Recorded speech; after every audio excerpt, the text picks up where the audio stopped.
আন্দোলন করে যাব আমাদের ন্যায্য দাবি আদায়। এই সাংবাদিক ভাইরা আপনাদেরকে আমি কিছু এনআইআর সিস্টেমটা একটু আপনাদের ক্লিয়ার করে বলি। এনআইআর এনআইআর এই এনআইআর সিস্টেমটা হয়েছে কি আপনাদেরকে একটু ক্লিয়ার করি। আপনি অবশ্যই একটি স্মার্টফোন চালান। এই স্মার্টফোনটা যে কোনো কারণে নষ্ট হয়ে যেতে পারে, পারে না ভাই?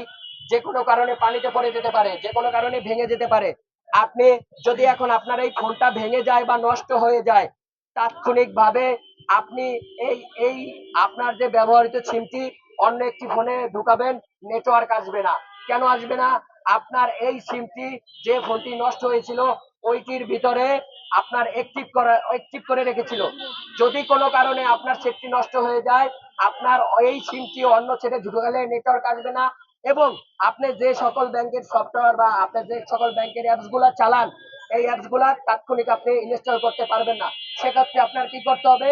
আপনার ওই আইনিটা ওই সিম থেকে ডিঅ্যাক্টিভেট করতে হবে। ডিঅ্যাক্টিভেট করে তারপর আপনার অন্য একটা সেটের ভিতরে ঢুকাইতে হবে। তারপর আপনার সেটা নেটওয়ার্ক আসবে। এটা একটা লং প্রসেস। বাংলাদেশের সাধারণ মানুষ অসংখ্য প্রায় মোবাইল যারা ব্যবহার করে এর ভিতরে 70% মানুষ এত কিছু বোঝে না। তাদের জন্য একটা বড় সমস্যা হয়ে দাঁড়াবে। তাই বলতেছি, এই জটিলতা আপনারা বাংলাদেশের উন্নয়নমূলক কাজ করেন। এই জটিলতা সৃষ্টি না করে বাংলাদেশের বহুত কিছু কাজ করার সুযোগ রয়েছে। জুলাই আগস্টে যে সকল ভাইরা হত্যা হয়েছে তাদের মামলাকে নিশ্চিত করেন, তাদের গ্রেফতারকে নিশ্চিত করেন। আপনারা অন্য অন্য আইন আছে তা পাশ করেন। আপনি কেন এই এনআইআর সিস্টেমটা নিয়ে প্রস্তুত করে রেখেছেন? এটা বাংলাদেশের জনগণ জানে। এটা জহিরুল নিজেই ক্লিয়ার করে দিয়েছে। তিনি নিজেই বলেছে যে না, আমরা সরকারকে টাকা দিয়েছি। আসলে যদি সরকারকে টাকা দিয়ে থাকে তাইলে সরকারের কোন কোষাগারে টাকাটা জমা হয়েছে আমাদেরকে প্রমাণ করেন। আপনারা যদি এটা না পারেন, ব্যর্থ হন, তাহলে অবিলম্বে এই এনআইআর সিস্টেমটা বাতিল করার দাবি জানাচ্ছি। আপনাদের খুব দ্রুত এই এনআইআর সিস্টেম বাংলাদেশের জনগণের ভোগান্তি হবে, শুধু ব্যবসায়ীদের না, বাংলাদেশের সাধারণ জনগণের ভোগান্তি হবে।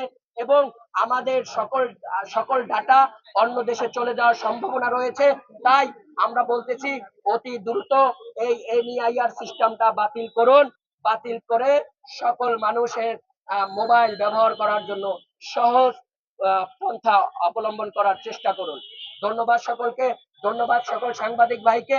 আপনারা আমাদের সকল ব্যবসায়ীদের নিউজগুলা পজিটিভলি তথ্য সংগ্রহ করে আপনারা সুন্দরভাবে পজিটিভলি নিউজ করবেন।